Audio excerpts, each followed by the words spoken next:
just a quick tutorial, some things you can do on the foam roller as some self-massage techniques. I wanted to focus today actually on the hip, since I have so many clients with low back and hamstring issues and things like that, and the hip seemed like a good thing to address for all of you that might be sitting a little bit more than you'd like right now. So foam roller, hopefully you have one at home. Different densities to choose, but I chose black today because I wanted to get a little deeper into my hips here. So we're gonna start with the front of the hip. So often we're stretching the posterior chain, hamstrings, calves, glutes. We're often forgetting to stretch the hip flexors and the quads. The quads are easier to get on the foam roller. For the hip flexors, you might need a different tool, like a lacrosse ball or a tennis ball. But for the foam roller's purpose today, for quads, we're gonna lie down on this, on our belly. And I like to start this actually with my knees bent. The reason I like to do that is to kind of stretch the fascia out a little bit to begin. So I'm gonna bend my knees here, and I'm gonna roll from the tops of my knees basically right up to about the level of my pubic bone. The nice thing about this bent position is I can go all the way down to that top of the kneecap without compressing the kneecap in a negative way, and even massage at the patellar tendon a little bit. You can work slowly here if you're working to get a little bit more deep tissue, a little bit more of a stretch, or if you're getting ready to go out for a run or something like that. Sometimes working a little bit more rapidly can feel better. You can change the positions of your quad by bringing your knees out and your feet toward each other here. So now I'm rolling actually a little bit more toward the inside of my thigh, a little bit, not all the way on the inside, not all the way on the quad. It just changes the muscle group that I'm getting at here. And then if I change again and bring my knees toward each other and let my feet fall out, now I'm getting more to the lateral side, the outside of my quad. This vastus lateralis, the outside quad muscle, is a little bit of a culprit with the IT band and the lateral hamstring together, causing some problems and tightness. Maybe a minute, 2 minutes on any given body part. And then once you've stretched that fascia and loosened it a little bit with your knees bent, then when you take your legs straight, that outside fascia has been warmed and softened a little bit and allows you to get in quite a bit deeper into those quad muscle fibers.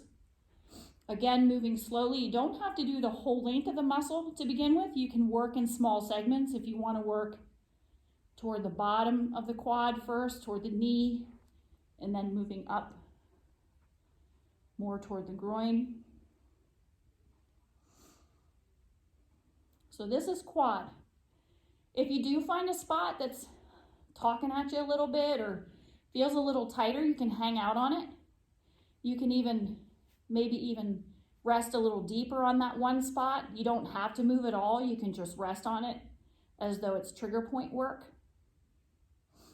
I always have one side that's quite a bit tighter than the other.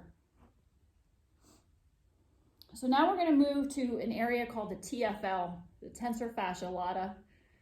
It is, if you will, think of it as sort of the front muscle branch. I'm having a hard time orienting myself here. Front muscle branch of the IT band. So the IT band runs up the outside of the thigh, and it kind of stops as a band right around this big bony protuberance. And then there's a branch that comes in the front from that bony protuberance and across the front of the hip, and that's called the tensor fascia lata. So if I open up first to show you on my left side, what I've done is I've rested my foam roller about the level of my pubic bone and then turned about 30 degrees. I'm not all the way on my side and I'm not all the way on my front. It's just a small turn to get right into that TFL. That muscle is really short, not super long like the quad. So rocking back and forth on my feet here is usually enough distance to cover that. Again, one side for me is always significantly tighter. It's not my left today because I'd be wincing if it was. And again, if you see or feel a spot that feels a little bit more tight, a little bit more responsive, you can hang out on it like trigger point work, or just massage it in small distances. Same thing on the other side.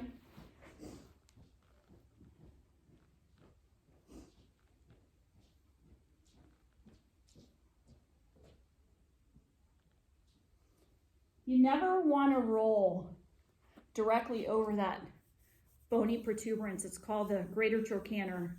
That is not a good place to roll over. You have a nice big bursa sac right there, and spending a lot of time rolling over that bursa sac could actually give you some bursitis. So that's not a good practice. All right, if we were going to go to the glutes, you have some different options for glutes. Just starting, sitting on your sacrum, rolling back and forth, kind of massages all those tissues that attach at the sacrum. And there's quite a few. You got your big muscle rotators. Sometimes I run over some little spots that feel a little like speed bumps. And if I feel that, I might stay in that spot a little bit. That usually happens for me around my right piriformis. So the big muscle of the glute runs on a diagonal out to this femur. So you can massage it, you can foam roll it across the fibers like I'm doing right now. Again, I've turned about 30 degrees away from my sacrum. But you can also adjust, hang on, I got a spot.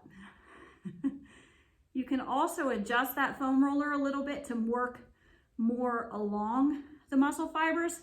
Think of it like meat. Muscle is meat. So now I'm working with the fibers a little bit.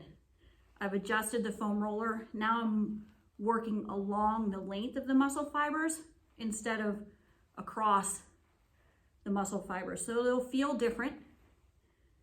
Both techniques will feel different. Not necessarily right or wrong, either one. This is quite a bit more intense for me. So again, you have benefits to both. Make sure you always get the other side.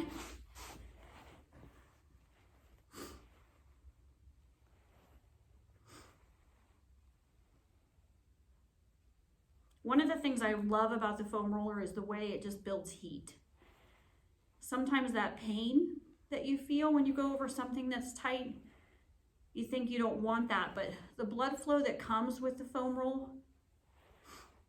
is so beneficial for building heat and getting elasticity in those muscles. And that makes it a great preparatory tool, a great finishing tool. Sometimes in the evening, I'm so stiff in the evening that spending a little time on the foam roller can really change just how walking up and down the stairs feels. So we just did our quads and our glutes. Now let's move to those hamstrings. The one that everybody loves to spend time working on. I like to break up the hamstring a little bit because to take my hands behind me immediately, I lose some of my downward pressure onto the foam roller. And when I lose that downward pressure, I don't feel as much in my hamstrings as I'd like to. So I usually break it up a little bit and start very straight up and down with my sits bones hanging off the back of the foam roller. And here, just to massage those upper hamstring attachments, you have 3 of them. I just rock my feet back and forth. It's not gonna feel like a lot, but at least I have my body weight over those muscle attachment sites and I'm getting some massaging up there. If you get any zinging down your legs in this position, You can sometimes adjust how you're sitting, that can change it, or maybe it's just not a good position for you and you need to take your hands behind. So that's those upper attachments. When I want to get into the meat of the hamstring, I'm just going to take my hands behind me. Again, I don't feel a lot with this. So what I will do is take one leg, lift it up and stack it right on top of the other. And now I have this nice big pile of weight resting on the other leg.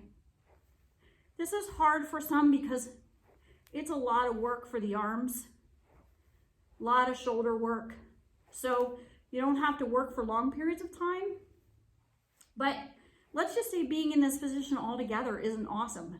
Most people have a rolling pin at home, and you can sit in your chair at home on a regular chair and take that rolling pin and use it up and down on the inside or outside or backside or front side of your hamstring quad, any of those places. The last two pieces we're going to address is the inside and the outside of the thigh. Often forgotten about. Many people go after the IT band. There's a lot of different information about whether to roll the IT band, whether to not roll it. My advice is it is tissue. It does benefit from having some pressure, but if your pressure is so great that you can't relax, the question becomes whether that is serving a purpose for you. My recommendation for the IT band is really, again, to go after that TFL that we already addressed and go after the hip rotators, the glutes, the piriformis that we already addressed. And those are a great way to address some of the response of the IT band itself. And then when you go after foam rolling the IT band, you're going to position that, again, the foam roller below that big bony knob that we mentioned already. I'm resting right on the outside of my thigh, and I'm using this top leg, it's stacked over top. I'm using it to adjust how much weight I'm allowing down into my thigh, okay? So I can control, for me, my IT bands are super sensitive. I also have a few spots on here with some varicose veins. So that's not a place I want to be rolling really intensely. So I like to use this top leg, again, to determine how much pressure I'm putting into that bottom leg. And then I can get some help here. I can get some help with my IT band without crushing it. I actually think that you would do a better job, like I said, helping the IT band by rolling that TFL, the hip rotators, the outside thigh muscles, so just turning slightly. Again, that vastus lateralis it's a tough nut, that one. And then lateral hamstring, those share connective tissue with the IT band. So again, those could be serving you just as much, loosening all those areas as rolling directly on the IT band. And then our finisher that I have here is the adductor. All of those inside thigh muscles. So it's easier to do this one straight on so you can see the position. I'll actually show you two different positions. So I'm gonna lie down on my belly, and I got one leg kind of frog-legged out here. You can see it behind me. And I'm gonna take this foam roller and rest it so it's pointing in the same direction as my knee, which is kind of 45 degrees out, okay? My back foot is resting on the floor, and all I'm doing here is rolling my hip, that left hip, down toward the floor. And then I'm pushing back up again to see that from the side. Now, that's what this looks like. This one, I think, is often not addressed and should be. Those adductors can wreak havoc on patellar position. Lots of people who have had chronic knee pain have incredibly tight adductors. It's never really been addressed. Not to say that it's more prominent than having outside thigh muscles tight, but it's just one of those areas that doesn't get addressed. My adductors right up near my groin get really tight, so sometimes I'll just hang out in this position right here at the top. And the foam roller right now is resting again in my groin where that muscle attaches at the pubic bone. If you are lying too far flat forward, you may be compressing the femoral nerve, which is not a good idea, or the femoral artery. So try not to be resting right down over top of it. I have some activation in this leg to keep it raised a little bit, and I'm lifted a little bit so that the foam roller is positioned more into my groin here rather than here, okay? So that's pretty much the hip. And I hope this has been helpful for you guys. I have, again, a lot of runners and swimmers and people who like to work out pretty regularly are doing a lot of hip flexion in their workouts and really could use some self-mobilization and some self-massage. So stay active, everyone. We miss you here, but stay tuned. We'll continue to communicate, and everybody be well.